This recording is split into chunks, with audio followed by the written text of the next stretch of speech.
नमस्कार दोस्तों, आप सभी का स्वागत है आपके अपने चैनल शॉर्ट हैंड गुरुजी में। रामधारी गुप्ता जी खंड 1 की सीरीज को आगे बढ़ाते हुए आज हम पहुंच चुके हैं पार्ट 21 पे, जिसमें हमने कवर किया हुआ है प्रतिलेखन संख्या 54, 55 और 56 को। आप लोगों को पता ही है कि इसकी गति रहती है 100 शब्द प्रति मिनट की, और साथ ही में अगर आप इसकी आउटलाइन वगैरह नहीं बना पाते हैं तो आप हमारे टेलीग्राम के ग्रुप में पूछ सकते हैं, और साथ ही में इस डिक्टेशन की PDF भी आपको उसी ग्रुप में मिलेगी। और ग्रुप का जो लिंक है वो हमारे डिस्क्रिप्शन में दिया हुआ है। और अभी आप लोगों ने वीडियो को लाइक नहीं किया हुआ है, जल्दी से लाइक कर लीजिए, तब डिक्टेशन को स्टार्ट करते हैं। कम से कम जितने लोग लाइव हैं उतने लाइक्स तो होने ही चाहिए, तो जल्दी से लाइक करिए सब लोग। डिक्टेशन स्टार्ट करते हैं 5 सेकंड के बाद। Ready, start.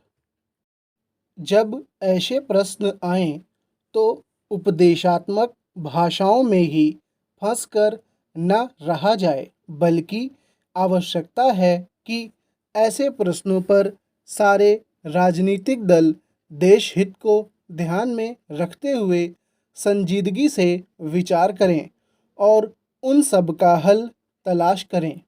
आज श्री वाजपेयी ने प्रधानमंत्री पर कुछ आक्षेप किए। वे बड़े गुस्से में थे और इतने क्रोध में थे कि उन्होंने अपने मस्तिष्क का संतुलन खो दिया था। उन्होंने आरोप लगाया कि सरकारी कर्मचारियों के प्रयास से बड़ी बड़ी सभाएं की गईं। मैं वाजपेयी जी का गुस्सा और उनका असंतुलित होना समझ सकता हूँ। उन्होंने यह भी कहा कि प्रधानमंत्री जी ने इन चुनावों के बीच अपने भाषणों में जनमानस को ऊपर उठाने की कोशिश नहीं की, मूलभूत प्रश्नों को देश के सामने रखने की कोशिश नहीं की, और आज जो राष्ट्रीय दिक्कतें और परेशानियां हैं उन पर जनता को शिक्षित करने की कोशिश नहीं की। प्रधानमंत्री ने अपने चुनाव भाषणों में देश के अंदर जो शक्तियां राष्ट्रीय एकता को भंग कर रही हैं, धर्म के नाम पर, जाति के नाम पर, भाषा के नाम पर या क्षेत्रीयता के नाम पर संकीर्णता की भावना पैदा कर रही हैं, जनता को उनसे सजग किया। प्रधानमंत्री जी ने इस बात को अनुभव किया था कि उत्तर प्रदेश, बिहार और उत्तर भारत के समस्त हिंदी बोलने वाले इलाकों में जनसंघ संकीर्णता की भावना का प्रचार कर रहा है। जिस प्रकार से जनसंघ सांप्रदायिकता की भावना को बढ़ावा दे रहा है, राष्ट्रीय शक्तियों को तोड़ने की नीति चला रहा है, उससे हमारे राष्ट्रीय मूल, राष्ट्रीय नीतियाँ और राष्ट्रीय एकता खतरे में है। इसीलिए प्रधानमंत्री ने जनसंघ के ऊपर इस बात का प्रहार किया था कि वह सांप्रदायिक शक्ति है और उससे जनता को सावधान हो जाना चाहिए। आज जो वाजपेयी जी का गुस्सा है उसको हम समझ सकते हैं। उन्होंने एक सपना देखा था, एक सुनहरा सपना, उत्तर प्रदेश में अपनी सरकार बनाने का, बिहार में अपनी पार्टी को बहुमत प्राप्त कराने का। सभापति महोदय, वित्त मंत्री महोदय ने जो बजट सदन के सामने प्रस्तुत किया है वह बहुत ही बुद्धिमानी के साथ तैयार किया हुआ बजट है। उन्होंने कोशिश यह की है कि अमीर और गरीब कोई भी कर से बच न पाए, लेकिन उन्होंने उद्योगपतियों को थोड़ी सी छूट भी दी है। जो बड़े बड़े पूंजीपति लोग हैं उनको कर से कुछ मुक्त किया है, कुछ सुविधाएं दी हैं। मैं नहीं समझ पाया हूँ कि ऐसा उन्होंने क्यों किया है। वह जो चाहेंगे उसको करेंगे, लेकिन मैं भी जो सोचता हूँ उसको आपके सामने रखना चाहता हूँ।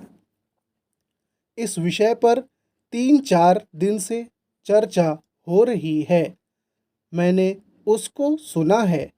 इस या उस पक्ष के किसी भी माननीय सदस्य ने यह निवेदन नहीं किया है कि खाद और पंपिंग सेट के ऊपर जो कर लगाया गया है वह उचित है। सभी ने यह कहा है कि उसको माफ़ कर दिया जाना चाहिए।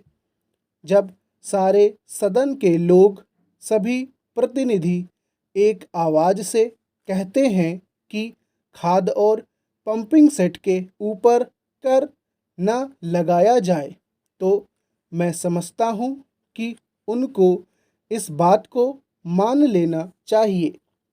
ऐसी कोई बात नहीं की जानी चाहिए जिससे किसान रुष्ट हों, उनके उत्पादन में बाधा पड़े। भारत गांवों में बसता है। 80% लोग गांवों में रहते हैं। हम गांधी जी के विचारों का अनुपालन करते हैं। गांधी जी ने जो कुछ भी कहा, गांव के लोगों के लिए कहा, ग्रामीण जनता के लिए कहा। उन्होंने गांव के लोगों को उठाने की बात कही। कोलकाता, चेन्नई, मुंबई, दिल्ली आदि शहरों के रहने वाले लोगों की ही उन्नति हो और गांव में रहने वालों की ना हो, ऐसा उन्होंने कभी नहीं कहा।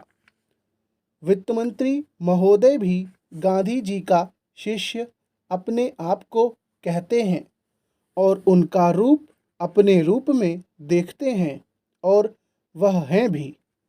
इसलिए उनका यह कर्तव्य होना चाहिए कि गांधी जी के विचार के अनुसार वह सारे देश में मद्य निषेध को कार्यान्वित करें।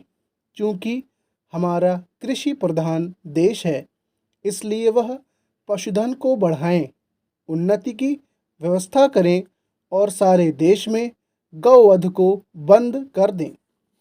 सरकार ने यह संकल्प लिया है कि हिंदुस्तान में समाजवादी समाज और लोक कल्याणकारी राज्य की स्थापना की जाएगी। इस समय देश में आर्थिक विषमता अधिक है।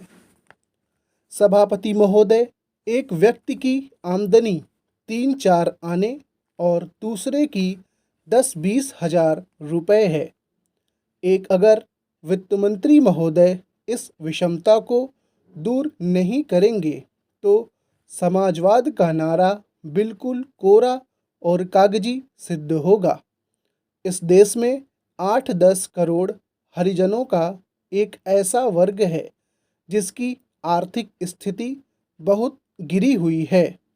इस बजट में उनकी उन्नति और कल्याण की योजनाओं का समावेश होना चाहिए। वित्त मंत्री ने 1500 करोड़ रुपए के जो कर लगाए हैं, उनसे देश के आम आदमियों की हालत खराब हो गई है। मुझे इस बात की बड़ी प्रसन्नता है कि योजना के अंतर्गत देश में विकास कार्य हो रहा है और अब हम इस दिशा में जो कुछ कर पाए हैं वह प्रशंसनीय है।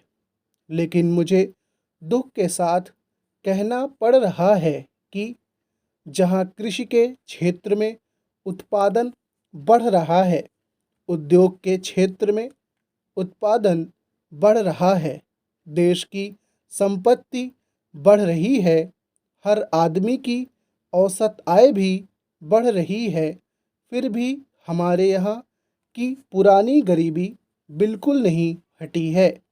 मैं समझता हूँ कि यह इस सदन के लिए और सरकार के लिए विचार करने का विषय है कि क्या कारण है कि जब हम 55 वर्ष से अपने देश की गाढ़ी कमाई का रुपया और दूसरे देशों से कर्ज लेकर बड़ी बड़ी रकमें देश के विकास के लिए खर्च कर रहे हैं और देश में धन भी पैदा हो रहा है, तब भी देश में जो लोग गरीब हैं उनकी गरीबी दूर नहीं हो पा रही है। क्या यह आश्चर्य की बात नहीं है? मैं समझता हूँ कि इस पर विचार किया जाए। यह ठीक है कि हम समाजवाद के रास्ते पर जा रहे हैं, लेकिन समाजवाद के रास्ते पर ठीक ठीक चलें तो भी हम यह अनुमान नहीं लगा पाते कि कितने वर्षों में हमारे देश की गरीबी दूर होगी। यह ठीक है कि हम योजना के तरीके पर काम कर रहे हैं। स्टॉप। डिक्टेशन अगर अच्छा लगा हो तो प्लीज़ लाइक करिएगा और कमेंट करके ज़रूर बताइएगा कि आपका अनुभव कैसा रहा इस डिक्टेशन के साथ। तो मिलते हैं फिर नेक्स्ट वीडियो में। अपनी तैयारी को करते रहिए और साथ ही में चले आइए हमारे टेलीग्राम के ग्रुप में जिसको रीडिंग करना हो। तब तक के लिए गुड बाय।